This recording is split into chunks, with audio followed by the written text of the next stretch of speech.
Hello friends, welcome to Mom's Kitchen. ஸ்பைசியான beef chukka பண்ணிடலாம். கல் உப்பும் மஞ்சளும் போட்டு நல்லா கழுவி எடுத்துக்கோங்க. ஸ்டவ்வில் ஒரு குக்கர் வச்சுக்கோங்க. இதில் நம்ம பீஃப் கழுவி வச்சோம்ல, இதை ஆட் பண்ணிக்கலாம். இது கூடவே அரை டீஸ்பூன் கல் உப்பு ஆட் பண்ணிக்கோங்க. இஞ்சி பூண்டு பேஸ்ட் அரை ஸ்பூன் ஆட் பண்ணிக்கலாம். வத்தத்தூள் ஒரு ஸ்பூன் ஆட் பண்ணிக்கோங்க. மஞ்சத்தூள் 1/4 டீஸ்பூன் ஆட் பண்ணிக்கலாம். 2 மிளகாய் ஆட் பண்ணிக்கோங்க. அரை டம்ளர் மட்டும் தண்ணி ஆட் பண்ணி ஒரு 7 விசில் வரணும். நல்லா வேக வச்சு எடுத்துக்கலாம். கருவேப்பிலை ஆட் பண்ணிக்கோங்க. இதே இப்போ மூடி வச்சு ஒரு 7 விசில் வர வரைக்கும் நான் வேக வச்சு எடுத்துக்கலாம். சுக்காவுக்கு தக்காளி அரைச்சி எடுத்துக்கலாம். தக்காளி 2 கட் பண்ணி வச்சுருக்கேன். மிக்சியில் ஆட் பண்ணிக்கோங்க. இது கூடவே 2 மிளகாய் ஆட் பண்ணிக்கலாம். பெருஞ்சீரகம், பட்டை, 3 கிராம்பு, ஏலக்காய், கசகசா, கல்பாசி, மிளகு எல்லாமே இதில் ஆட் பண்ணி தக்காளி கூட பேஸ்ட் மாதிரி அரைச்சிடலாம். இது கூடவே கொஞ்சம் கருவேப்பிலை ஆட் பண்ணிக்கோங்க. ஸ்டவ்வில் ஒரு பேன் வச்சுக்கோங்க. இதில் 3 ஸ்பூன் எண்ணெய் ஆட் பண்ணிக்கலாம். எண்ணெய் நல்லா காஞ்ச உடனே 2 பெரிய வெங்காயம் இப்படி பொடிசாக கட் பண்ணி வச்சுக்கோங்க. இதை ஆட் பண்ணிக்கோங்க. இந்த அளவுக்கு நைஸாக கட் பண்ணிக்கோங்க.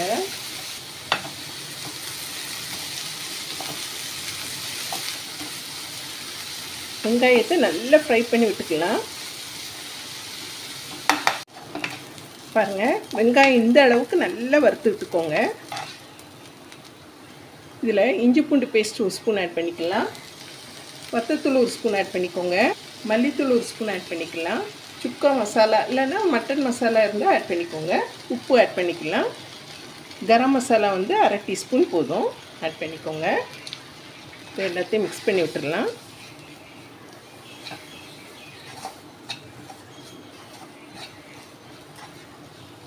பீஃப் சுக்கா மசாலா உங்கள்கிட்ட இல்லைன்னா கரம் மசாலாவே நீங்கள் ஆட் பண்ணிக்கலாம். வெங்காயத்தை கூட இந்த மசாலாலாம் நல்லா ஃப்ரை பண்ணி விட்ட உடனே நம்ம பேஸ்ட்டு மிக்சியில் அரைச்சோம்ல, இதை ஆட் பண்ணிக்கலாம். அது போல் மிக்ஸ் பண்ணி விட்டுருங்க.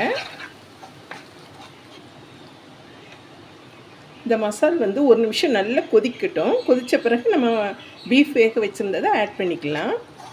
1 நிமிஷம் கொதிக்க விடுங்க. பச்சை வாசனை போகட்டும். பாருங்கள், மசால் ஓரத்துலலாம் கொதித்து வருதில்ல, இந்த அளவுக்கு கொதித்த உடனே நம்ம இப்போ பீஃப் வேக வச்சுருந்தோம்ல, பீஃப் நல்லா வெந்திருக்கு. தண்ணியோடு ஆட் பண்ணிக்கலாம்.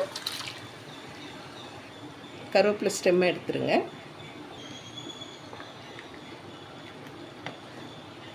உப்பு கரெக்டாக இருக்கான்னு இந்த ஸ்டேஜில் செக் பண்ணிக்கோங்க.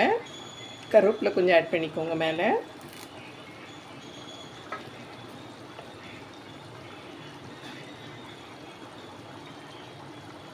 பாருங்கள், பீஃப் நமக்கு நல்லா சூப்பராக வந்திருக்கு.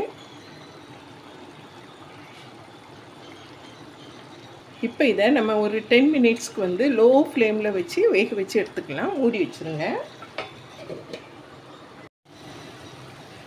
பாருங்கள், ஸ்பைசியான பீஃப் சுக்கா நமக்கு இப்போ ரெடியாக இருக்குது. சப்பாத்தி, பரோட்டா, ரைஸ் எல்லாத்துக்குமே இது சூப்பராக இருக்கும்.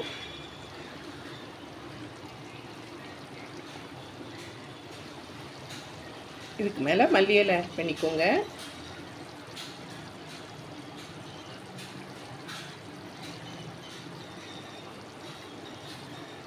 இப்போ நமக்கு பீஃப் சுக்கா ரெடி ஆகிடுச்சு. இப்போ பிளேட்டிங் பண்ணிடலாம். இப்போ இதை இதில் ஆட் பண்ணிக்கோங்க.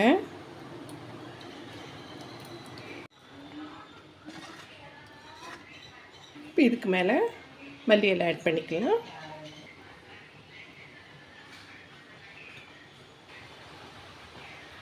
இந்த டேஸ்டியான பீஃப் சுக்கா ரெசிபி உங்களுக்கு பிடிச்சிருந்தா மால்ஸ் கிச்சனுக்கு லைக் பண்ணுங்கள், ஷேர் பண்ணுங்கள், சப்ஸ்கிரைப் பண்ணுங்கள் ஃப்ரெண்ட்ஸ்.